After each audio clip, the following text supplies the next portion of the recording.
Bueno, buenas a todos. Que no somos nosotros, ¿Por qué vacunas para cardiólogos? ¿Por un cardiólogo? Porque esto es una charla de inexpertos, no es una charla de expertos. O sea, lo que yo voy a intentar hacer es, en esta época de donde todos, hasta los antivacunas, salieron a vacunarse y todos los pacientes nos preguntan qué hacer con las vacunas, me surgían muchas dudas, entonces, bueno, salí a revisar un poquito el tema para tratar de contestar mis propias dudas y se las traigo a ustedes para compartirlas, a ver cómo las contesté. Básicamente, a nosotros nos interesa dos cosas. Pasa desde acá. Dos temas, que es lo que los pacientes nos preguntan habitualmente, que es la vacuna del neumococo y la vacuna de la gripe. Entonces, vamos a empezar hablando un poquito de la vacuna del neumococo, que es la más compleja, creo yo, porque la vacuna de la gripe es como una vez para el año para todo el mundo, la podemos resumir. Pero la vacuna del neumococo tiene algunas cosas que tienen un poquito más de complejidad en cuanto al momento de indicarla. Y básicamente, ¿por qué se da la vacuna del neumococo? Básicamente porque tiene una distribución bimodal en cuanto a su prevalencia en la enfermedad, en lo que afecta a los chicos y después afecta a los adultos mayores de 65 años, y porque la mortalidad de los pacientes que hacen neumonía por neumococo, estos son dos trabajos argentinos hechos en Mendoza y Río Negro, donde muestran los dos la misma mortalidad, 17% de mortalidad. O sea que una neumonía es un evento que a mí me sorprendió. Walter hace así con la cabeza, a mí cuando lo vi me pasó lo mismo, y cuando uno ve series internacionales andan en todos los casos arriba del 12%. Y lo interesante de esto es que desde el año 50 hasta el año 2000, las series que hubieron infección por neumonía por neumococo vieron que era más del 10% de mortalidad, lo cual, a pesar del tratamiento antibiótico, lo cual es un dato que yo no lo conocí y me parece muy interesante. Entonces, básicamente tenemos dos vacunas del neumococo, que los nombres comerciales y como las conocemos, yo obviamente no tengo ningún interés en esto, los puse como porque las conocemos con ese nombre, que es la Neumo 23 y la Prevenar 13, y son en sí vacuna, la Neumo 23 es una vacuna polisacárida, 23 serotipos, ese es el nombre científico, y la otra es la vacuna conjugada de 13 serotipos. Vamos a hablar un poquito de cada una y de cuáles las características de cada una. La Neumo 23, que tiene más serotipos, es una respuesta inmune T independiente. ¿Eso qué significa? Que no genera memoria de largo plazo, ¿no? Y por eso habría que repetirla. Y la inmunidad que genera es como una inmunidad más débil, ¿no? Y tiene, sobre todo, efectividad para prevenir la neumonía bacteriémica, o sea, con hemocultivos positivos, pero no para prevenir la neumonía. Entonces, si un paciente viene y nos dice, yo me vacuné por neumococo, tuve neumonía igual, está bien. El objetivo de la vacuna es prevenir de formas graves de la neumonía y no prevenir la aparición de la neumonía en sí. Y lo que sí, en la población vacunada se observó una reducción de la intervención y atribuible a la neumonía. ¿Qué pasa con la Prevenar 13? La Prevenar 13, que tiene menos serotipos, pero que podemos decir que es inmunológicamente mucho más potente, que genera memoria de largo plazo, genera mayores niveles de anticuerpos, mayor inmunidad, y que cuando uno vacuna primero con una y después con la otra, esto hace que se genere mayor inmunidad en las dos. O sea que sí, y siempre se da primero la Prevenar 13. Eso es uno de los conceptos importantes que uno tiene que tener. O sea, cuando uno va en las poblaciones que tienen indicación de doble vacunación, que ya lo vamos a ver, siempre se da primero la Prevenar 13. Y la otra cosa importante que tiene es que previene la aportación asintomática del neumococo, mientras que la Neumo 23, la vacuna de polisacárida de 23 serotipos, no previene o no elimina la aportación del germen. Previene en mayor grado la neumonía invasiva con bacteriémica, previene la neumonía, en mayor grado la neumonía no bacteriemia, y previene y disminuye 5% la mortalidad total por todas las neumonías, ¿no? Entonces, ¿cuáles son las poblaciones objetivos a las cuales nosotros le deberíamos dar la vacuna? Bueno, todas personas mayores de 65 años, deberían estar vacunadas y cuáles son las personas no mayores de 65 años que deberían estar vacunadas. Básicamente en el grupo de los inmunocomprometidos, lo que nos concierne a nosotros, son los que están inmunosuprimidos por algún motivo o tienen un trasplante de un órgano sólido. Entonces, todos los pacientes de trasplante de cualquier órgano o pacientes que estén inmunosuprimidos porque toman corticoides, tienen enfermedades oncológicas, cualquier motivo, independientemente, aunque no tengan más de 65 años, se deberían vacunar. Y el otro grupo que también nos concierne son los que tienen cardiopatía crónica o diabetes. ¿Qué es lo que se dice cuando se habla de cardiopatía crónica? En la página del CDC hace un llamado y llama esto: enfermedad coronaria, insuficiencia cardíaca, ¿no? Y presencia de diabetes, etcétera.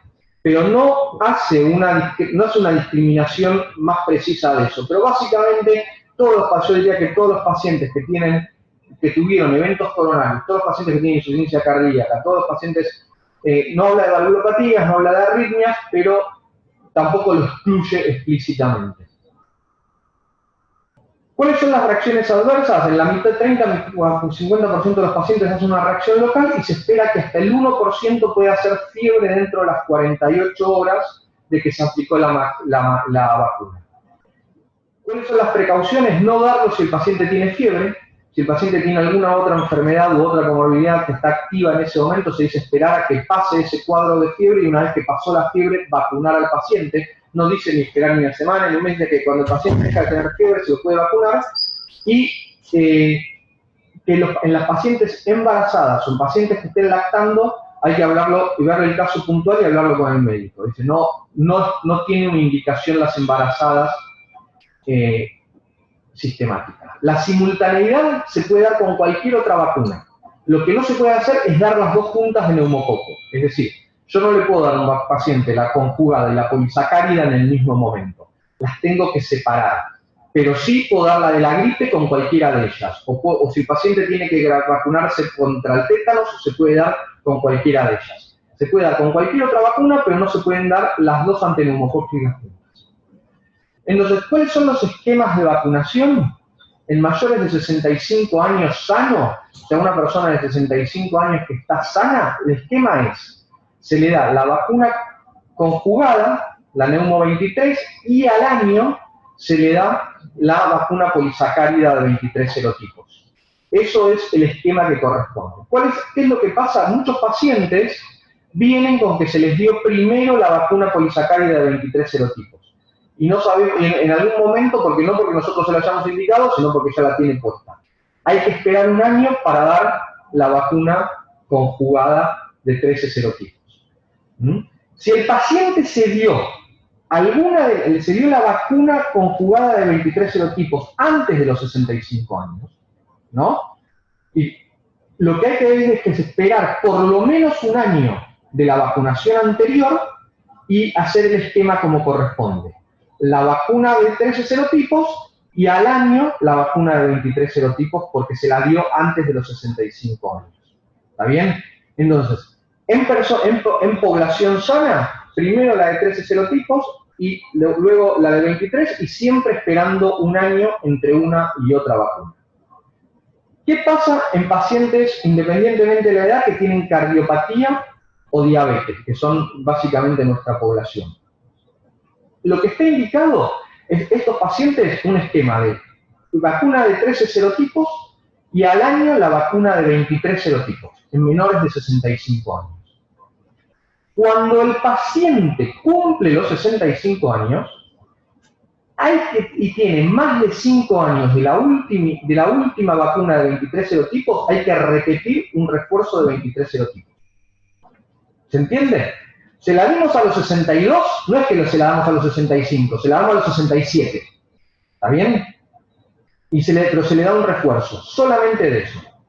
¿Qué pasa si nosotros tenemos un paciente de 45 años? Le damos la vacuna de 13 serotipos, al año le damos la de 23 serotipos, y no importa cuánto tiempo pase, pero tienen que pasar más de 5 años para el refuerzo, se le da una única vez el refuerzo de la de 23 serotipos a los 65 años.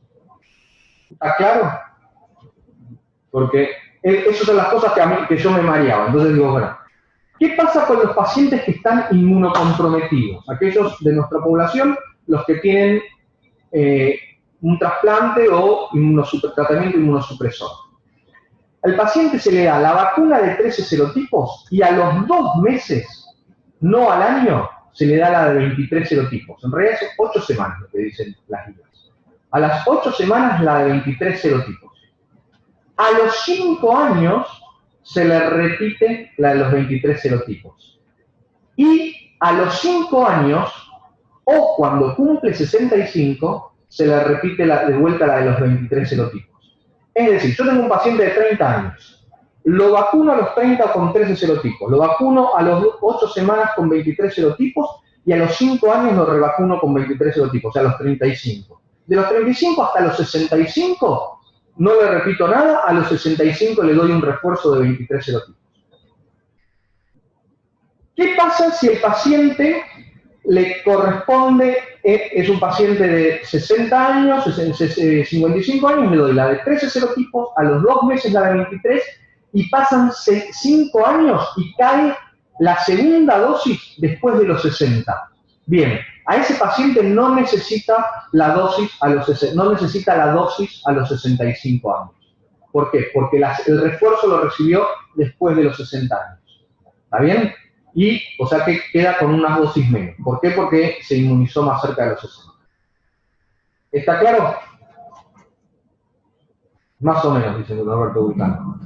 Porque la idea que tenía es que la de 23 serotipos se repite cada 4 o 5 años en forma casi indefinida, más allá de cómo ha sido el esquema previo.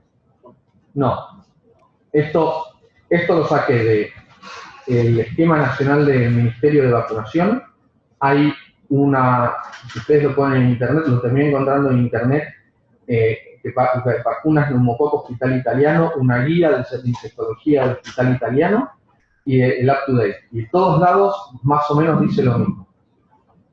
No es cada 5 años en forma indefinida, la de 23 serotipos. No, está bien, lo que pasa es que no es fácil recordarse todo esto, porque hay tantas opciones, comentaste por lo menos 6 o 7 opciones. ¿Cuál sería, a nivel macro, la más importante, lo que más debemos recordar? Sí, perdón. No, simplemente decir, lo más importante es esto. Otros son subtipos, uno suprimir, uno con componentes, vacunados antes de los 65 y demás. ¿Cuál dirías vos que hay que recordarse por lo menos esto el cardiólogo? Después de los 65, todos los pacientes tienen que estar vacunados fácil. Primero 13, después 23. O sea, el concepto que yo digo es 13, 23, 13 más chiquito que 23, se da primero 13. Al año. Eso es a la 23 al año. Y al año. Es el concepto. Al año la de 23. Al año la de 23. ¿No se repite nunca? No. Se da una vez en la vida. Una sola vez. Después, lo de inmunosuprimidos lo puse por los pacientes trasplantados. Pero si no, creo que lo más complicado y lo más difícil es esto, que uno se confunde. En pacientes cardiópatas, independientemente de la edad, 13 al año 23. Después y a los 65, o después de los 65, más 5 años de la última, se repite la de 23. Y eso es todo. Ese es el concepto. 13, un año, 23. Bueno, los cardiópatas es importante, menos de 65 años, porque aplican por menos de 65 años. Que aplican por cardiópatas. Por cardiópatas. Hay otra vez 13, año 23. Y después, ¿cómo sigue la historia? Si a los 63 se dio la de 23, ¿cómo sigue después? A los 68. O sea, cada 5 años, o sea, la de 23, una vez cada 5. La de 23 es cada 5 años. No. Una vez a los 5 años. Una vez a los 5 años. Terminó la historia. Se terminó la historia. O sea que entonces se entra siempre con la de 13, ya sea menos de 65 o menos de 65 la radiópata o más de 65, al año la de 23, y cada 5 años se repite la misma la de 23. Exactamente. Y ahí terminó la historia. Y en la historia clínica, entro acá para mostrarles, porque esto es útil, van a vacunas, y en vacunas está, de los pacientes del plan de salud, todo lo que se dio, van a vacunas y ustedes pueden indicar cualquier vacuna desde la historia clínica y saber, acá uno puede indicar vacunas y pone la vacuna que quiere indicar y le indica, el paciente pide turno en el vacunatorio y le dan la vacuna, y también puede ver las vacunas que tiene aplicadas y en qué momento. En los pacientes que no son del plan de salud es más difícil porque uno no sabe si se la dieron afuera, uno no lo sabe, pero en la historia está eso, a mí me está resultando bastante útil. En quienes no trasplantados darías la 13 y a los demás, y a los 2 meses, no un año, la 23. Bien, a ver, para que comparto la pantalla. Estos son la lista de HIV, insuficiencia renal, síndrome nefrótico, leucemia, linfoma, Hodgkin, enfermedades neoplásicas, mieloma, plenia funcional o anatómica, anemia de células falciformes, implante coclear o fístula de líquido cefalorraquídeo. Dicen que implante coclear o fístula de cefalorraquídeo no es una inmunosupresión, pero como tienen una apertura del sistema nervioso central, también se los considera como si fuesen inmunosuprimidos. O sea, toda esta es la lista de pacientes a los cuales que no están trasplantados y que se los considera y se los vacuna como inmunosuprimidos. La gente tomando quimioterápicos debería estar en esa curva. Y son los pacientes con enfermedad oncológica, enfermedades neoplásicas. ¿Alguna otra pregunta?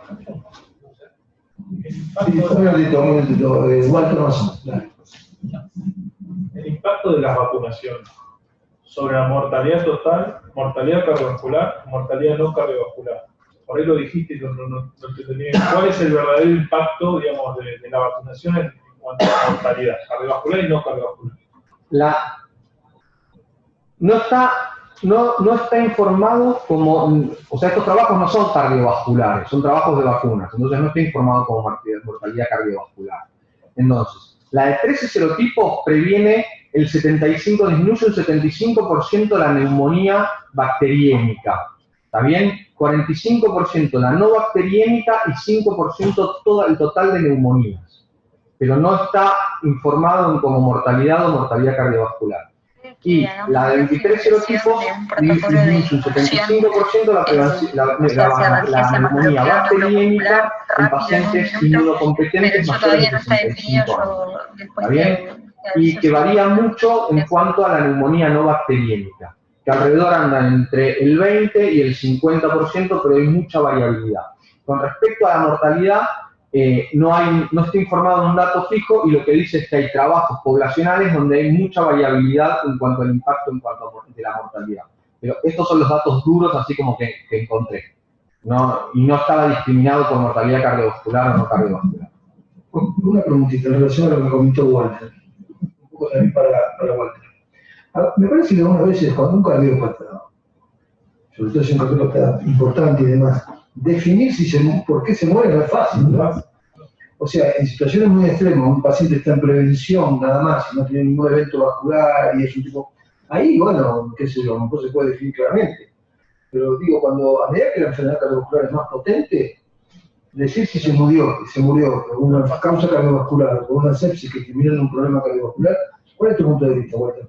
No, coincido que a veces no es fácil. Y hay otra cosa que es interesante, que a veces cuando uno está testeando una intervención cardiovascular y lo que va a buscar es el impacto en la mortalidad cardiovascular, a veces no mira qué pasa con la mortalidad no cardiovascular.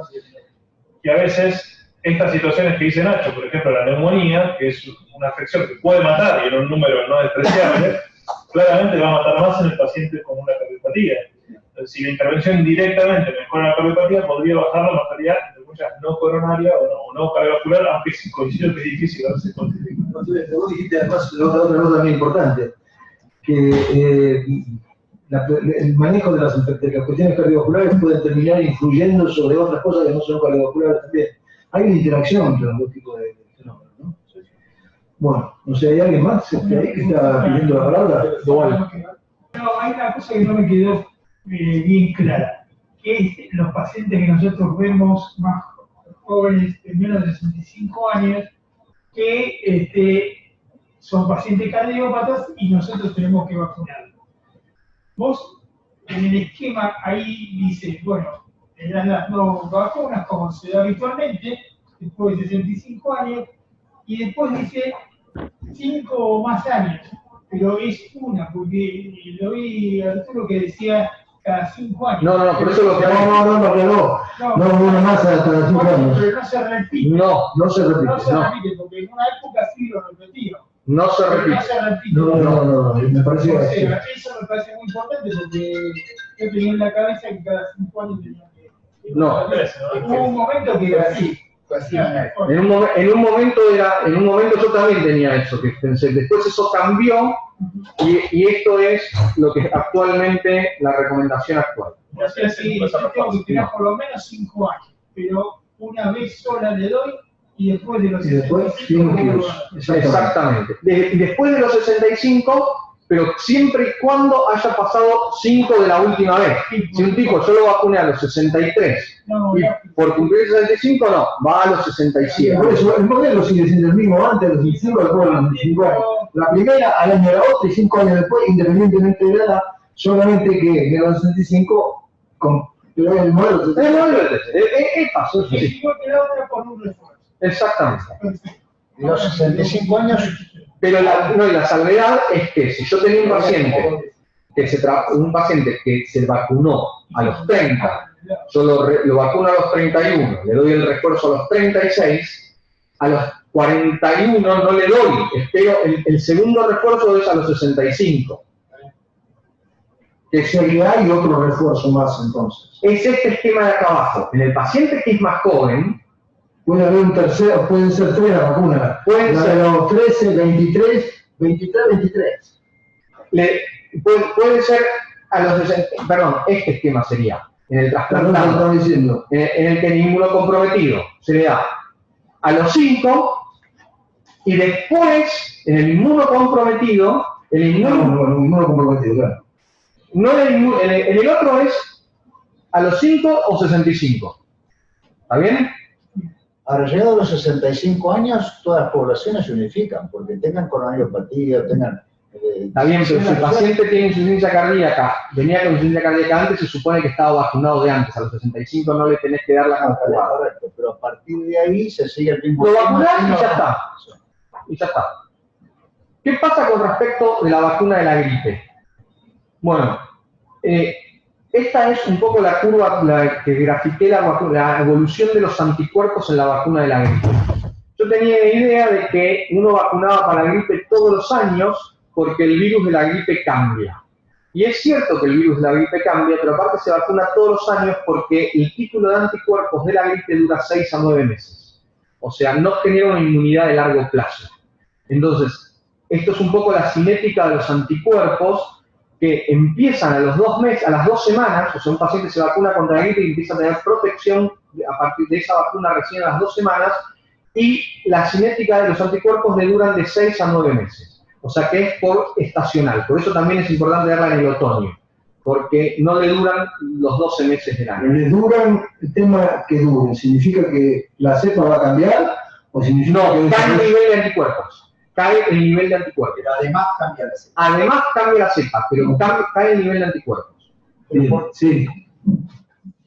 ¿Por qué razón algunas formas de gripe, como por ejemplo, tomamos el caso de la gripe A, que fue un virus emparentado con una epidemia del año 58, y por eso la gente mayor, que se habían nacido antes del 58, ya tenían inmunidad permanente, y por lo tanto se contraía menos la gripe A. O sea que hay algunas formas de virus gripales que sí generan inmunidad, no sé si definitiva, pero sí de muchos años. De hecho, del 58, cuando la gripe A, que no sé cuántos años hace, pero era 3 o 4 años, la población de mi edad estaba, ya estábamos inmunizados. Te voy a contestar desde la ignorancia en lo que dije. Esto no es una charla de expertos, es una charla de inexpertos. O sea, que revisé el tema, no te lo puedo decir. Y también lo que te puedo decir es que es diferente la inmunidad que te produce la exposición al virus que la exposición que te produce la exposición a antígenos purificados. Entonces, sí, todos los virus gripales son ARN. Todos los virus son de 2 tipos. Los gripales. Sí, los gripales. Son 2 tipos, A y B.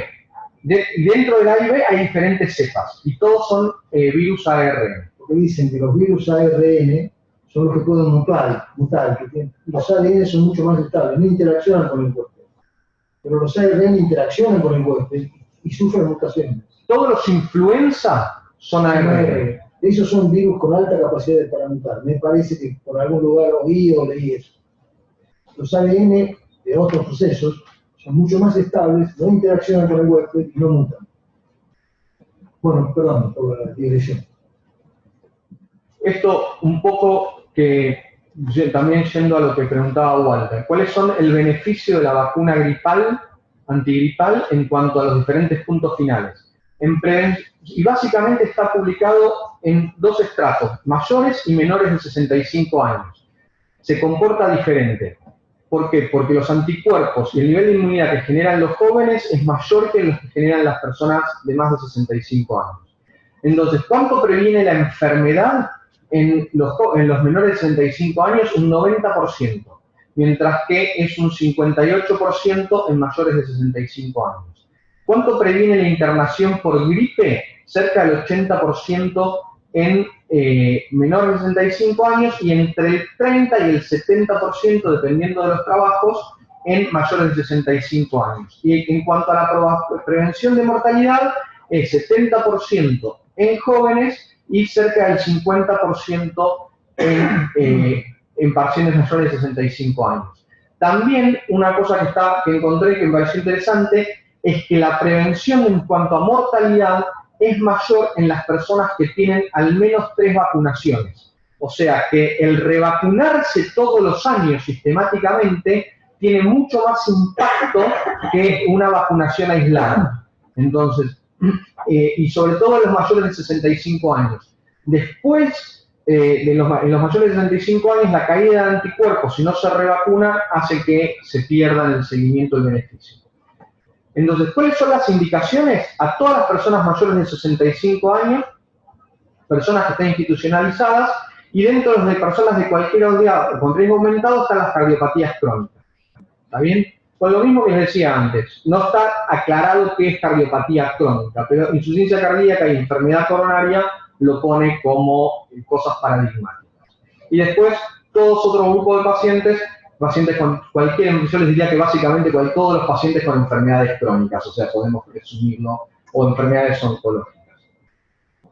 Las contraindicaciones son pacientes que sean alérgicos al huevo, porque se produce en huevos embrionados, y pacientes que tienen episodios febriles hasta que se recupere el mismo. O sea, no darla dentro de un episodio febril, pero no dice nada de cuánto tiempo esperar que una persona tuvo un episodio febril. Una vez que pasó la fiebre se puede dar. O antecedentes de síndrome de Guillain-Barré asociado a la vacunación en forma previa. Eso es una contraindicación que la ponen y la aclaran. Poca, pero si alguien tuvo Guillain-Barré asociado a vacuna de la gripe, no se la demos de vuelta. La simultaneidad también se puede dar con cualquier otra vacuna, no hay ningún pero acá. ¿Y cuáles son las vacunas disponibles? Estas son todo el tipo de vacunas que existen, las que están resaltadas, la trivalente inactivada elaborada en huevos embrionados, la cuadrivalente inactivada elaborada en huevos embrionados y la trivalente adyuvada, son los 3 tipos de vacunas que existen en nuestro país. O sea, yo esto se los pongo porque ahí me preguntaban los pacientes, doctor, ¿me tengo que dar la trivalente o la cuadrivalente? Solo conseguí esta. Bueno, el concepto es que se dé la que consiga. O sea, eso es, dése la que consiga, y esa es la recomendación. No hay ninguna recomendación específica de una vacuna sobre la otra. La vacuna de la trivalente de huevos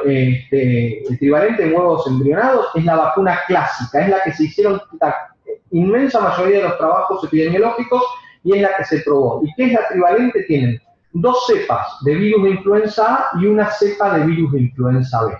¿Está bien?